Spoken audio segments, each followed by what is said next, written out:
Let's talk on this and other issues of the day as well. Andy Preston, political commentator, former mayor of Middlesbrough, is with us. Always delightful to have you with us, Andy. Afternoon to you.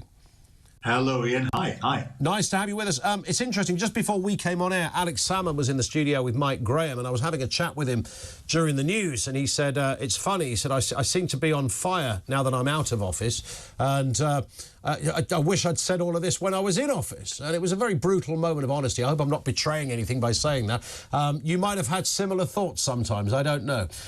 But the point is, we can all be armchair economists, I guess. When you're in the job, I don't think for one moment Jeremy Hunt wants to do anything but solve the problem. But unfortunately, all of the figures are against him.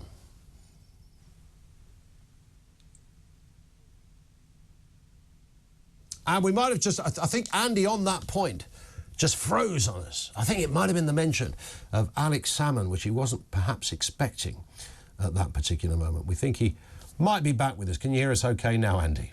I can. Sorry, did you think I'd gone for a wee or something? I thought you might have done. You know what, it was a long old question I was asking there. I wouldn't blame you, frankly. So the numbers that the government want to see are not the numbers that are being produced, it seems, on a daily basis right now. Yeah, I think Rishi's failed, or he's going to fail, isn't he? He set 3 or 4 targets about 4 months ago, and he obviously picked them because he was certain they were going to be borne out, and this looks like increasingly likely to be borne out. As you say, listen, we mustn't get carried away. We can talk things down. We can make things very depressing, stop people spending.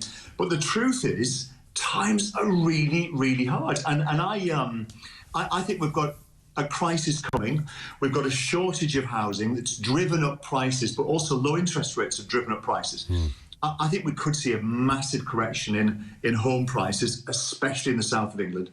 And when that happens, you spend less, you feel poorer, you're much more cautious about doing everything. So I think our economy is in a really tough, fragile place. I think when it comes to making these rate decisions, wow. Now, it takes months from putting interest rates up to that to filter into the economy. Yep. So putting them up now after a succession of rises that won't have filtered into the data yet is a very tough call, and I wouldn't like that job. But what I would say is we're in a very precarious situation. House prices to me in the south look exceedingly vulnerable. And I think the government might have to step in. I know they've said they won't, but something like the mortgage interest relief, MIRA as it used to be called, yep, helps homeowners. I remember that as a younger man. Now, the government said they won't, but they always say they won't. They said they wouldn't do the tax on the oil companies, and they did, the windfall tax. So I think as we get closer to the election, they're going to be forced to look at drastic action to fix the housing market and support homeowners. Yeah, it's going to be tricky, isn't it? And all the indicators, as we were saying there, many economists talking about the Bank of England might be forced to plunge us into a recession in order to get a grip of inflation. That's right. I mean, you only solve inflation by slowing the economy down, and slowing the economy down pretty much in this situation means a recession. That's a horrible word, isn't it, recession? It doesn't have to mean everyone loses their jobs. It just means some contraction in the economy for a couple of quarters. So if it's managed well, which isn't easy, but if it's managed well, it's not the end of the world. Now, and as you said, we've got a lot to be thankful for. The country is largely in decent shape, but our situation at the moment looks precarious, and it could well worsen in the coming months.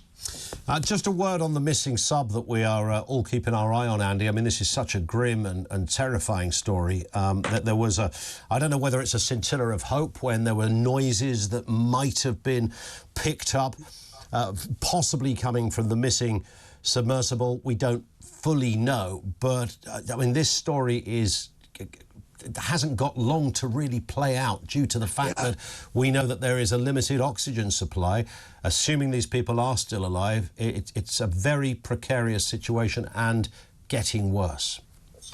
This is everybody's worst nightmare, isn't it? The empathy and sympathy we have, and that's why it's such a big story, is colossal, because trapped in a tiny, tiny tank, underwater, oxygen running out, you don't know if you're going to be saved. I must say, the talk of hearing the noises, I mean, I listen, I'm not a scientist, I'm not a marine scientist or anything like that, but it sounds a bit far-fetched. They're talking about 5,000 metres under the surface of the sea. There must be noises generated by rocks moving with tides. There must be noises coming from that that shipwreck that's down there, it seems hard for me to believe that you could hear people banging on the inside of a tiny, tiny submarine. But what do I know? But goodness, we all hope there's some good news, but it feels unlikely to me. Yeah, well, we keep our eye on that story throughout the course of the afternoon, of course. Another day, another story about what goes on in terms of schools and language, Andy. This is another, well, I'm tempted to say it's another beauty, as in, you know, this would be laughable to many people if it wasn't so real and serious. The school that is asking new pupils, 11-year-olds, to choose from 42 different gender pronouns. I don't know about you, Andy, but when I read these stories, I don't know whether to weep or pull my hair out or do both. Do you know what? Absolutely, yes. I mean, I was thinking earlier, surely we've got better things to talk about. But actually, this is really important, isn't it? Because it's about kids. Yeah. It's about kids growing up and nurturing them, supporting them. And it's actually terrifying. And you touched on it earlier, I think. Probably 99.5% of the world's population know that this is insanity. Correct. But somehow we're held hostage, and I can't quite get my head around what needs to be done. Is it the government needs to change rules? Do we need new laws? This cannot be allowed to go on. First of all, some of these kids must be having a laugh, mustn't they? Saying that they are cats.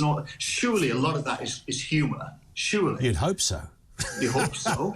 But the teachers are taking it seriously. I mean, what a distraction, what a load of nonsense. In Middlesbrough Council, there was a very senior person who sent an email to all of the staff and suggested very strongly that they adopt at the foot of their email the she, her, or he, him, or whatever. And I always say it as a get-out, but it's true, is that I honestly want everyone to live the life they want. Be who you want to be, wear the clothes you want, use the name you want, but don't force it on everyone else, and certainly don't push it onto kids too early when they're too young to make decisions. Absolutely. Goodness, we need action here, and we need the government to step in, but these stories will keep coming every single day until something serious is done. Listen, Andy, always great to get your take on these things. Thank you, Andy Preston, political commentator, former mayor of Middlesbrough. You might think by now, there's so many of these stories, that the people that are advancing the idea of this would go, do you know what? This is clearly something there is no appetite for, and disturbing. We'll talk more on that one a little bit later. We'll talk to our panel of experts as well on the economy, the cost of living crisis. Can you survive it? 0344 499 1000.